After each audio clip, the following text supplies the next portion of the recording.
नमस्कार मित्रों, जय श्री कृष्णा। राधे राधे। स्वागत है आपका हमारे इस हर इंसान अकेला है 923 यूट्यूब चैनल पर। सदैव संदेह करने वाले इंसान के लिए प्रसन्नता न तो इस लोक में है न ही परलोक में। जो अपने मन को नियंत्रण में नहीं रखता उसके लिए वह शत्रु के समान काम करता है। अशांत मन को नियंत्रित करना कठिन है, लेकिन अभ्यास के द्वारा इसे वश में किया जा सकता है। पृथ्वी पर जिस प्रकार मौसम का बदलाव होता रहता है, उसी प्रकार हमारे जीवन में भी सुख दुख आते जाते रहते हैं। इनसे हमें विचलित नहीं होना चाहिए। समय से पहले और भाग्य से अधिक किसी को कुछ नहीं मिलता। सुख और दुख का आना जाना सर्दी और गर्मी की ऋतु के आने जाने के समान है। यह सब इंद्रिय बोध से उत्पन्न होते हैं। मनुष्य को अविचल भाव से इन सब को सहन करना सीखना चाहिए। जो मनुष्य सुख और दुख में विचलित नहीं होता है, दोनों में संभव रखता है, वह मनुष्य निश्चित रूप से मुक्ति के योग्य है। भौतिक शरीर का अंत अवश्यम भावी है, इसलिए हे अर्जुन, युद्ध करो। आत्मा अजन्मा, नित्य, शाश्वत तथा पुरातन है। शरीर के मारे जाने पर वह मारा नहीं जाता। जिस प्रकार मनुष्य पुराने वस्त्रों को त्याग कर नए वस्त्र धारण करता है, उसी प्रकार आत्मा पुराने शरीर को त्याग कर नवीन भौतिक शरीर धारण करता है। जो विद्वान होते हैं वे न तो जीवित के लिए शोक करते हैं, न ही मृत के लिए शोक करते हैं। आत्मा को न तो कोई शस्त्र काट सकता है, न ही अग्नि द्वारा जलाया जा सकता है, न ही जल द्वारा भिगोया जा सकता है, और न ही वायु द्वारा सुखाया जा सकता है। जिसने जन्म लिया है उसकी मृत्यु निश्चित है, और मृत्यु के पश्चात पुनर्जन्म भी निश्चित है। इसलिए तुम्हें अपने कर्तव्य पालन में शोक नहीं करना चाहिए। शरीर में रहने वाले का कभी भी वध नहीं किया जा सकता है, इसलिए किसी भी जीव के लिए शोक करने की आवश्यकता नहीं है। धर्म के लिए युद्ध करने से बढ़कर तुम्हारे लिए कोई कर्तव्य नहीं है। तुम्हें कर्म करने का अधिकार है, लेकिन कर्म के फलों के तुम अधिकारी नहीं हो। इसलिए कर्म फल के प्रति आसक्त हुए बिना अपना कर्म करें। जिस प्रकार पानी में तैरती नाव को प्रचंड वायु दूर बहा ले जाती है, उसी प्रकार इंद्रियों का वेग भी मनुष्य की बुद्धि को हर लेता है। न तो कर्म से विमुख होकर कोई कर्म के फल से छुटकारा पा सकता है, और न ही केवल संन्यास से सिद्धि प्राप्त की जा सकती है। जो लोग ध्यान का दिखावा करते हैं, जबकि वास्तव में वे मन में इंद्रिय भोग का चिंतन करते रहते हैं, वह सबसे बड़े धूर्त हैं। कर्म ना करने की अपेक्षा कर्म करना श्रेष्ठ है, क्योंकि कर्म के बिना तो शरीर निर्वाह भी नहीं हो सकता। हे अर्जुन, जब भी और जहां भी धर्म का पतन होता है और अधर्म की प्रधानता होने लगती है, तब तब मैं इस धरती पर अवतार लेता हूं। जिस भी भाव से सारे लोग मेरी शरण में आते हैं, उसी के अनुरूप मैं उन्हें फल देता हूं। जो व्यक्ति अपने कर्म फल के प्रति अनासक्त है और जो अपने कर्तव्य का पालन करता है, वही असली सन्यासी और योगी है। मनुष्य अपने मन का इस्तेमाल अपनी प्रगति में करना चाहिए, ना कि अपने को नीचे गिराने में, क्योंकि मन आपका मित्र भी बन सकता है और शत्रु भी। जिसने अपने मन को जीत लिया, उसके लिए वो सर्वश्रेष्ठ मित्र बन जाएगा, लेकिन जो ऐसा नहीं कर पाया, उसके लिए मन सबसे बड़ा शत्रु बन जाएगा। हे अर्जुन, जो अधिक खाता है या बहुत कम खाता है, जो अधिक सोता है या पर्याप्त नहीं सोता है, उसके योगी बनने की कोई संभावना नहीं है। मनुष्य को अपने चंचल और अस्थिर मन को वश में रखना चाहिए। वास्तविक योगी समस्त जीवों में मुझको और मुझ में समस्त जीवों को देखता है। जो मुझे सर्वत्र देखता है और सब कुछ मुझ में देखता है, उसके लिए ना मैं कभी अदृश्य होता हूं और ना वह मेरे लिए कभी अदृश्य होता है। हे अर्जुन, शरीर त्यागते समय मनुष्य जिस जिस भाव का स्मरण करता है, वह उस भाव को निश्चित रूप से प्राप्त होता है। यदि कोई प्रेम तथा भक्ति पूर्वक मुझे पत्र, पुष्प, फल या जल प्रदान करता है, तो मैं उसे स्वीकार करता हूं। ज्ञान से श्रेष्ठ ध्यान है, ध्यान से भी श्रेष्ठ है कर्म फलों का परित्याग। जो सुख दुख में, भय तथा चिंता में संभव रहता है, वह मुझे अत्यंत प्रिय है।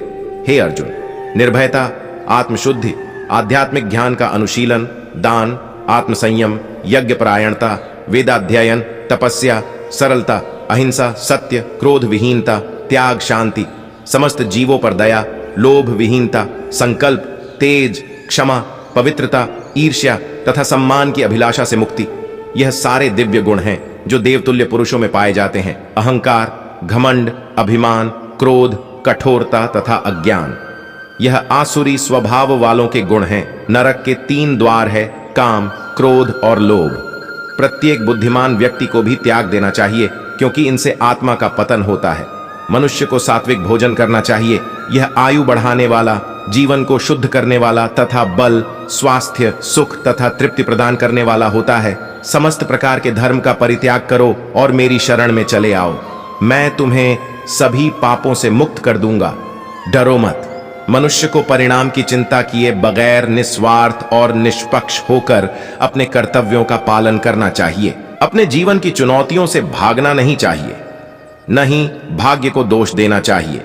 अपने आप को भगवान के प्रति समर्पित कर दो, यही सबसे बड़ा सहारा है। इंसान अपने जन्म से नहीं, अपने कर्म से महान बनता है। जब इंसान अपने काम में आनंद खोज लेते हैं तो वह पूर्णता प्राप्त करते हैं। आसक्ति से ही कामना का जन्म होता है। सम्मानित व्यक्ति के लिए अपमान मृत्यु से भी बदतर होता है। जो वास्तविक नहीं है उससे कभी डरो मत। प्रत्येक व्यक्ति का विश्वास और स्वभाव उसके वातावरण के अनुसार होता है। जो कर्म प्राकृतिक नहीं है वह आपको तनाव देता है। बुद्धिमान व्यक्ति ईश्वर के सिवा किसी और पर निर्भर नहीं रहता है। हे अर्जुन, मैं इस धरती की सुगंध हूं, मैं अग्नि का ताप हूं, मैं ही सभी प्राणियों का संयम हूं। मुझे कोई भी कर्म बांध के नहीं रखता, क्योंकि मुझे कर्म के फल की कोई चिंता नहीं है। बुद्धिमान व्यक्तियों को बिना किसी स्वार्थ के समाज की भलाई करनी चाहिए। जो व्यक्ति किसी भी देवता की पूजा करते हैं वो अप्रत्यक्ष रूप से मेरी ही पूजा करते हैं। मनुष्य के दुखों का कारण उसका मोह है। जितना अधिक मोह करेगा उतना ही अधिक कष्ट भोगेगा। ईश्वर भूत, भविष्य और वर्तमान के सभी प्राणियों को जानता है, लेकिन वास्तविकता में उस परमात्मा को कोई नहीं जानता। भाग्य के भरोसे केवल वही लोग बैठे रहते हैं जिनके जीवन में कुछ करने के लिए प्रेरणा नहीं होती है। एक अनुशासित व्यक्ति ही अपने समाज का, अपने देश का विकास कर सकता है। श्रेष्ठ बनना भी एक महानता है, क्योंकि समाज में लोग श्रेष्ठ पुरुषों का ही अनुसरण करते हैं।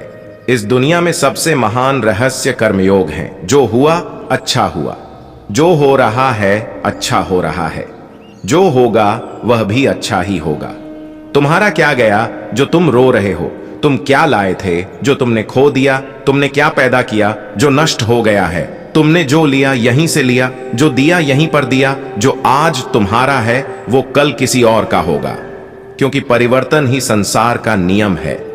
जीवन ना तो अतीत में है ना ही भविष्य में, जीवन तो वर्तमान में है। जन्म लेने वाले के लिए मृत्यु उतनी ही निश्चित है जितना कि मरने वाले के लिए जन्म लेना, इसलिए इस पर शोक नहीं करना चाहिए। मनुष्य अपने विश्वास से निर्मित होता है। जो जैसा विश्वास करता है वैसा ही बन जाता है। फल की इच्छा छोड़कर कर्म करने वाला पुरुष ही अपने जीवन को सफल बनाता है।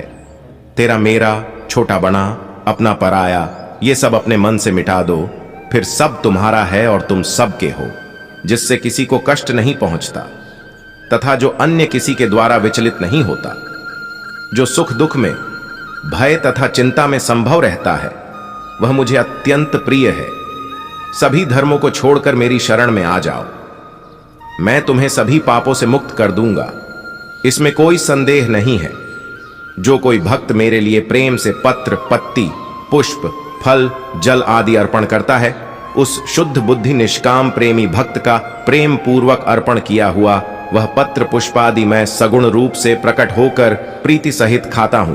अपने द्वारा अपना संसार समुद्र से उद्धार करे और अपने को अधोगति में न डाले, क्योंकि यह मनुष्य आप ही तो अपना मित्र है और आप ही अपना शत्रु है। श्रद्धा रखने वाले मनुष्य, अपनी इंद्रियों पर संयम रखने वाले मनुष्य, साधन पारायण हो अपनी तत्परता से ज्ञान प्राप्त करते हैं। फिर ज्ञान मिल जाने पर जल्द ही परम शांति को प्राप्त होते हैं। सज्जन पुरुषों के कल्याण के लिए और दुष्कर्मियों के विनाश के लिए और धर्म की स्थापना के लिए मैं युगों युगों से प्रत्येक युग में जन्म लेता आया हूं। यदि तुम युद्ध में वीर गति को प्राप्त होते हो तो तुम्हें स्वर्ग मिलेगा, और यदि विजयी होते हो तो धरती का सुख को भोगोगे। इसलिए उठो हे कौन्तेय, और निश्चय करके युद्ध करो।